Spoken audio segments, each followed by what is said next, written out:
It's 11:47 at night. The room is silent, but the silence is heavy, almost loud. The only light is the blue glow of your phone screen painting your face.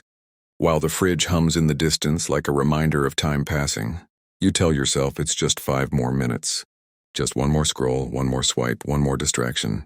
But when your eyes leave the screen and catch the glowing red digits of the clock, another hour has already been stolen. You don't remember giving it away. You don't remember agreeing to this theft, but you did quietly without protest.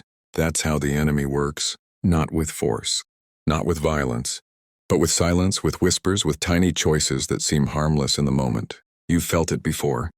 The soft tug of the bed in the morning when the alarm screams but your body whispers stay.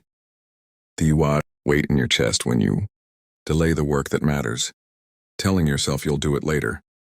The sting in your gut when you look back at wasted time, promising yourself you won't repeat the mistake, only to repeat it again. This enemy doesn't live outside of you. It doesn't wear another face. It lives here in your chest, in your head, wearing your voice, sounding like your friend, sounding like comfort. And the cruelest part? You believe it. Picture the hallway of your life. A long corridor lined with doors.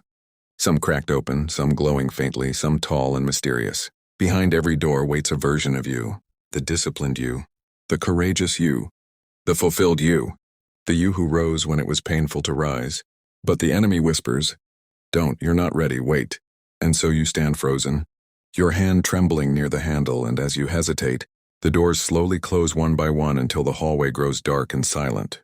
You think you're safe because you haven't moved. But safety is the illusion.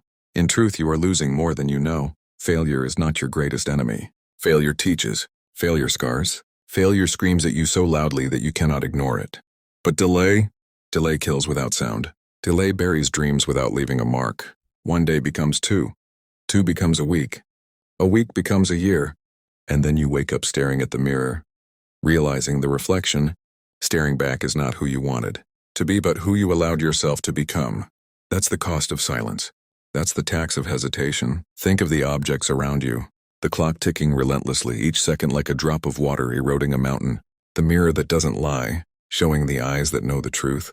The chair where you sit too long, sinking deeper into nothing. The fridge light hitting your face at midnight while your stomach isn't even hungry. Each of these is not just an object. Each is a symbol. Each is a reminder. Each is evidence. The world leaves clues for those who are willing to see them, but the enemy inside convinces you to look away. This war is not fought outside. It's not fought on battlefields or in arenas. It's fought in your room when no one is watching. It's fought in the decision to get out of bed when the alarm breaks the silence at 5 in the morning.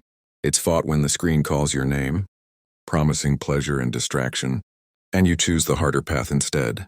It's fought when the weight feels heavy and your mind says quit, but your body keeps moving anyway. That is where the war is. That is where victories are built. Not grand victories, but small ones, silent ones, repeated so many times that they eventually become your armor. You don't have to win every battle. You don't have to crush the enemy in a single strike. You just have to rise one more time than you fall. Every act of discipline, no matter how small, is a blade across the throat of that shadow. Every moment of courage, even trembling courage, is a chain breaking loose. And every time you choose movement over stillness, action over delay, the enemy shrinks, slowly, reluctantly, but surely. The world is already heavy. There are already people who will doubt you, mock you, push against you. But the greatest betrayal is not from them. It's from you when you side with the voice inside that wants your destruction. Your thoughts are weapons, and you are either sharpening them or letting them rust. Feed the negative voice and it will become a master. Feed the disciplined voice, the courageous voice, and it will become your shield. Imagine again the hallway of doors. This time you don't freeze. Your hand reaches for a handle and the whisper is loud. Don't. You'll fail. You'll regret it. Your stomach knots, your throat tightens, your legs shake. But you turn the handle anyway. You push the door open, and light seeps through. The darkness resists, but it cannot last. Because courage kills fear, and fear has no power against forward motion. The enemy inside will never vanish completely. The whispers will always exist. In the night when the phone glows. In the morning when sleep tempts. In the moment when work feels endless. But the strength of the whisper depends on you. It survives only if you feed it. And every time you ignore it, every time you act despite it, the voice grows weaker. So remember this, the shadow in your head is not a king. It is not a master. It is a parasite. It eats the seconds of your life. It drinks the years of your youth.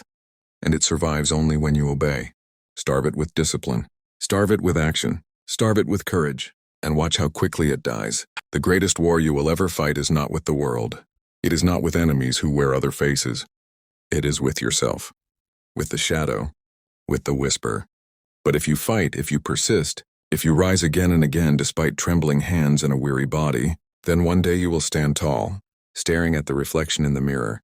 And you will see a warrior, not a prisoner. The enemy inside will whisper until the end of your life. But the choice and the power will always belong to you.